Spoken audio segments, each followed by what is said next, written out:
করবার জন্য নানা রকমের ষড়যন্ত্র দেশের বাইরে করছে, দেশের ভেতরে করছে।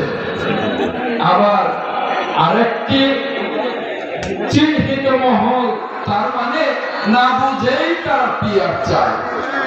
আবার কেউ বলছে যে বিচার ছাড়া নির্বাচনে যাব না। বাপুরা, বিচার তো শুরু হয়ে গেছে, এরকম চিল্লাচ্ছেন কেন? আবার কেউ বলছে যে সংস্কার ছাড়া নির্বাচনে যাব না। আরে সংস্কার তো বিএনপির মূল স্লোগান। বাংলাদেশের অবিসংবাদিত নেত্রী, দেশ নেত্রী বেগম খালেদা জিয়া 2017 সালে ভিশন 2030 জাতির সামনে উপস্থাপন করেছিলেন। আর 2022 সালে আমাদের নেতা দেশনায়ক তারেক রহমান সংস্কারের 27 দফা জাতির সামনে উপস্থাপন করেছিলেন।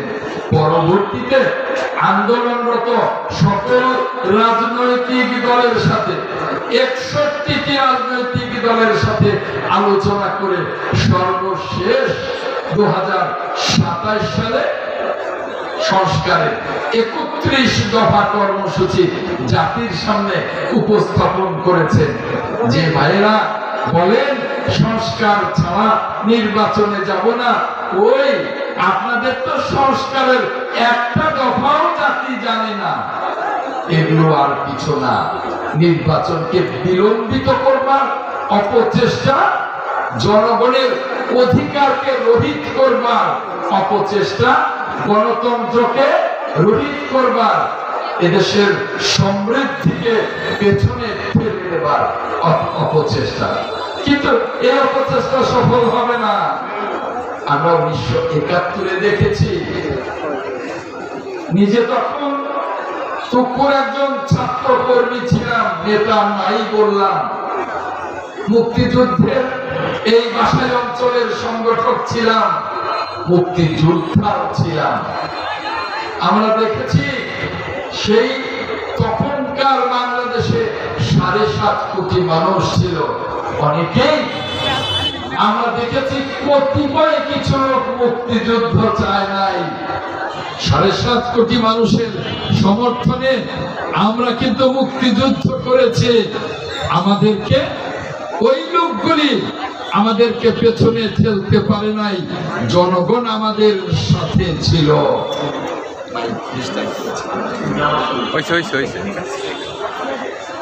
জনগণ কিন্তু আমাদের সাথে ছিল, আমরা মুক্তিযুদ্ধে জয়ী হয়েছিলাম। আমরা একটা স্বাধীন জাতি করতে সক্ষম হয়েছিলাম।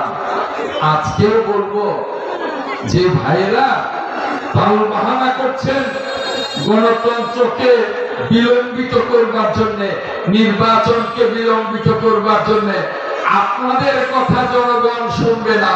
জনগণ নির্বাচন মুখী হয়ে গেছে, জনগণ ভোট দেবার জন্য মুখী আছে, জনগণ ভোট দেবে, নির্বাচন হবে ইনশাআল্লাহ।